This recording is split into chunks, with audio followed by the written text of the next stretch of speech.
अभी जो विधानसभा का चुनाव हुआ हरियाणा में, जम्मू कश्मीर में, तो सामान्य राज्य है हरियाणा और वहाँ पर भाजपा की को जीत हुई, मुख्यमंत्री शपथ ग्रहण लेंगे। जम्मू कश्मीर का मामला धारा 370 याद है। तो अब वहाँ की स्थिति जम्मू कश्मीर, देखिए हम लोग जब बच्चे थे, हम जब पढ़ते थे हाई स्कूल में, तो हम लोग सुनते थे जो भारत में एक ऐसा राज्य भी है जहाँ पर 2 विधानसभा है।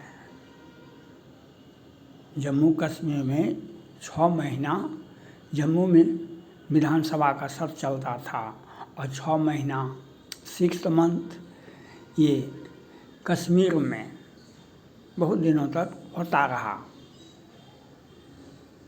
6 मंथ जम्मू में और 6 मंथ कश्मीर में विधानसभा का सत्र चलता था। यह बात आप लोग जानते होइएगा, ये बात सुनने होइएगा। तो आज स्थिति परिस्थिति इस प्रकार से है। मैंने अभी वीडियो दिया APJ अब्दुल कलाम साहब का, हम सत उनको नमन करते हैं। लेकिन आज जो स्थिति परिस्थिति है उसमें बहुत कुछ सोचने के लिए, बहुत कुछ करने की आवश्यकता है। प्रधानमंत्री नरेंद्र मोदी जी, गृह मंत्री अमित शाह जी और केंद्र सरकार को यह ज्ञातव्य होना चाहिए और देश के सभी राजनेताओं को यह बात ज्ञातव्य होना चाहिए, ये जो जम्मू कश्मीर का मामला है 1948 में ही कबायली सेना आज तक हमारे ऊपर हमला नहीं किया है, वह कभी भी वर्दी में नहीं आया है। अभी जिहादी आते हैं भारत में, सेना को और सैनिक बलों को, आम नागरिकों को गोली मार के भाग जाता है। क्योंकि कबायली उस समय में भी आए और 1948 में सैकड़ों हिंदुओं को मार दिए, सैकड़ों हिंदुओं को मार दिए। जब उस वक्त ये फारूक अब्दुल्ला साहब के पिताजी दादाजी मजबूत राजनीति में थे। फारूक अब्दुल्ला साहब के पिताजी दादाजी मजबूत राजनीति में थे और नेहरू जी के बहुत अति प्रिय मित्र थे। लेकिन वे हर हाल में चाहते थे जम्मू कश्मीर को, वे महाराजा हरि सिंह से भी दोस्ती लगाए बैठे थे, तो और चाहते थे कि किसी तरह से जम्मू कश्मीर पाकिस्तान को मिल जाए। और लेकिन नेहरू जी से भी दोस्ती अच्छी थी, लेकिन अपना वैमनस्य तो भीतर में था, दिल में था। तो अंत में उस वक्त भी चाइना और पाकिस्तान एक था, तो चाइना भी हिंदू चीनी भाई भाई का नारा लगाता था। तो उस वक्त जब सीमा से बाहर हो गया, जम्मू कश्मीर का मामला ज़्यादा उठा, तो नेहरू जी ने फारूक अब्दुल्ला साहब, उनके दादाजी, पिताजी या दादाजी को 59-60 में अरेस्ट कर लिए और जेल में डाल दिए। फारूक अब्दुल्ला साहब के पिताजी को या दादाजी को 1960-61 में उनको जेल में डाल दिए। नेहरू जी उस समय में वह काम किए थे। काहे नेहरू जी ने हमें अखंड भारत दिया, उनकी देन है। जो काम नेहरू जी किए वो काम आप नहीं कर सकते हैं। हमसे नहीं हो सकता है। कहने के लिए तो हमको तो कुर्सी दे दीजिए और हम दिखा देते हैं, हमको कुर्सी दे दीजिए हम दिखा देते हैं, सभी कहते हैं। आज पाकिस्तान के पक्ष में नारा लगता नहीं है, आज पाकिस्तान के पक्ष में नारा नहीं लगता है, झंडा पाकिस्तान का झंडा भी फहरता है। बांग्लादेशी आकर के और पश्चिम बंगाल में संदेश खाली में क्या नहीं किया, क्या नहीं किया, हमारे आदिवासी लड़कियों के साथ क्या नहीं किया।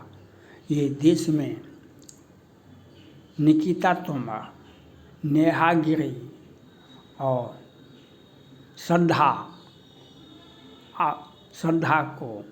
को 35 टुकड़े में, निकिता तोमर को कॉलेज में और इनको नेहा गिरी को कॉलेज में, और उससे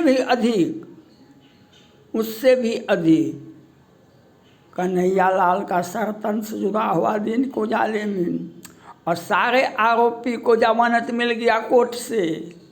गृह मंत्री, भारत के गृह मंत्री यही कहते हैं भाई नरेंद्र मोदी जी को, भैया हमको गृह मंत्री बना दीजिए, हमको गृह मंत्री बना दीजिए, हमको गृह मंत्री तो बने हुए हैं कितने वर्षों से, लेकिन जो गृह मंत्री का अधिकार है, जो कन्हैयालाल के आरोपी को, सभी आरोपी को जमानत मिल गया है लगभग, एक दो को छोड़ करके सभी कन्हैयालाल के आरोपित व्यक्ति को जमानत मिल गया। तो गृह मंत्री क्या करते हैं, प्रधानमंत्री क्या करते हैं? आज यासीन मलिक जी को आम साधारण सजा हुआ है, वो भी यह दिन नहीं हुआ है त्या दिन निकल जाएंगे। तो आज देश विरोधी ताकत मंच पर बोलते हैं। नेहरू जी के सामने बोले थे तो नेहरू जी ने जेल में डाल दिया, और आज ये मीर जाफ़र साहब हैं कोई, और फारूक अब्दुल्ला साहब तो अपना आपा खो बैठते हैं, वो तो आदेश देते हैं जो पाकिस्तान से बात करो। लेकिन हमारे प्रधानमंत्री नरेंद्र मोदी जी जो कहते थे हमारा 56 इंची का सेना है, गृह मंत्री के लिए बेचैनी दिखा रहे थे गृह मंत्री अमित शाह जी। लेकिन जो आरोपित व्यक्ति को, जिसने हिंदुओं को बीच सड़क पर मारा, जो 35 टुकड़ा किया, और जिसने कन्हैयालाल की हत्या की, उसका जमानत तो गृह मंत्री के अधिकार में आता है। वह कौन ही न्यायालय से अपील किए, आरोपी का ट्रायल होना चाहिए कि आपने जमानत कैसे दिया और किसने जमानत दिया, उस पर होनी चाहिए कार्रवाई। लेकिन प्रधानमंत्री नरेंद्र मोदी जी चुप, गृह मंत्री को तो यह विषय ही नहीं आता, वे तो गृह मंत्री नहीं है, वे अपने आप को चाणक्य कहते हैं, भट्टी चाणक्य। तो हम अपना पद को, हमको जो पद मिला है उस पद की गरिमा को बनाइए, उस पद की गरिमा को बनाइए। आप देश के गृह मंत्री हैं, तो ये जो उसने सरतन से जुड़ा किया, जिसने PFI को मुख्यालय बनाया, PFI का मुख्यालय बनाने का ऐलान किया, जो शाहीन बाग दिल्ली में बनाया, क्या प्रधानमंत्री नरेंद्र मोदी जी कल कहे जो अब पदाधिकारी को सीधे कार्रवाई करेंगे, पदाधिकारी पर हम सीधे कार्रवाई करेंगे, जो जिसने भ्रष्टाचार किया है। आपने, माननीय प्रधानमंत्री नरेंद्र मोदी जी ने, आपने भ्रष्टाचार को बढ़ावा दिया। हमने आपको कहा था किसी भी परिस्थिति में रिटायर आदमी को ED का चीफ मत बनाइए, किसी भी परिस्थिति में। और आपने उसको सेवा विस्तार उसको तो नौकरी दे दीजिए।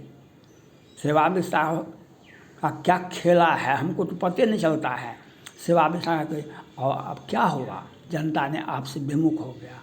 तो मैं मांग करता हूँ प्रधानमंत्री नरेंद्र मोदी जी को, गृह मंत्री अमित शाह जी को, आप जो गृह मंत्री हैं, जिसने पाकिस्तान का नाम लिया उसको उठा करके जेल में भेज दीजिए, उस पर कठोर कार्रवाई कीजिए।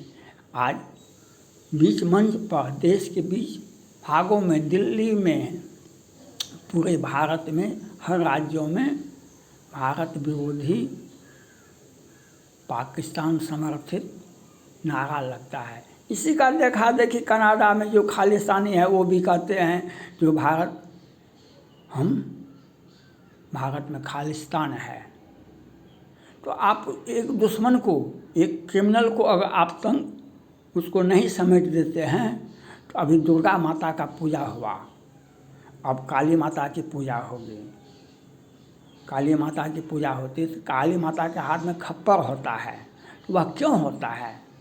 क्योंकि उसका संदेश यह है, जो रक्त बीज राक्षस निम्ब कुसुम्ब जब एक मारा जाता था, उसको देखा देखी आज जैसे एक को मार दीजिए आतंकवादी तो 20 को आतंकवादी पैदा हो जाता है, उसी प्रकार से 10, 20, 50 को राक्षस पैदा हो जाता था। इसलिए उसके खून को धरती पर गिरने के लिए नहीं दिए। ये कहता है शास्त्र, ये कहता है दुर्गा सप्तशती। तो आपको जो पाकिस्तान समर्थन जो नारा लगता है, उसको कितने आदमी को जेल भेजे? जो जेल में रहा उसको जमानत कैसे मिला? कन्हैया लाल के आरोपित व्यक्ति को जमानत कैसे मिला? आज फारूक अब्दुल्ला साहब बीच मंच पर कैसे बोलते हैं? ये मुख्यमंत्री रहे हैं और केंद्र में मंत्री हैं, तो पाकिस्तान के पक्ष में बोल रहे हैं और उन पर FIR नहीं होता, उनको गिरफ्तारी नहीं होती है। तब तो वह एक बोलेगा 1000 बोलेगा, 1 लाख 1000 बोलेगा, 1 लाख और निकलेगा, 1 लाख निकलेगा तो 1 करोड़ निकलेगा। तो यह विडंबना है, ये विडंबना है। जो नेहरू जी ने तो 1960-61 में पाकिस्तान का नाम लेने, जम्मू कश्मीर पर विचार करने का जो आग्रह करता था, तो उसको जेल में भेज दिए। आज तो पाकिस्तान के नारे लगते हैं और किसी को जेल नहीं, जमानत होता है। कन्हैया लाल के आरोपी को और यासीन मलिक को बीच चौराहे पर फांसी होना चाहिए, उसको 10 वर्ष का सज़ा होता है। मोहन चंद शर्मा के हत्यारे को, जिसमें दिन के उजाले में पुलिस इंस्पेक्टर मोहन चंद शर्मा को आतंकवादियों ने गोली मार दी, उसके आरोपी को 10 वर्ष का सज़ा होता है। और जमानत तो बड़े बड़े लोगों के लिए, तिस्ता तलवार के लिए, जावेद के लिए सुप्रीम कोर्ट का एक दिन में 3 बार बेंच बैठता है। और आप मोदी जी, गृह मंत्री अमित शाह जी, ये बतावें जो कहाँ पर आप देश को सुरक्षित रखते हैं और हमारे देश में पाकिस्तान के समर्थन में नारे लगते हैं, इसका जवाब सिर्फ और सिर्फ गृह मंत्री अमित शाह जी को देना पड़ेगा। संविधान यही कहता है। थैंक्स।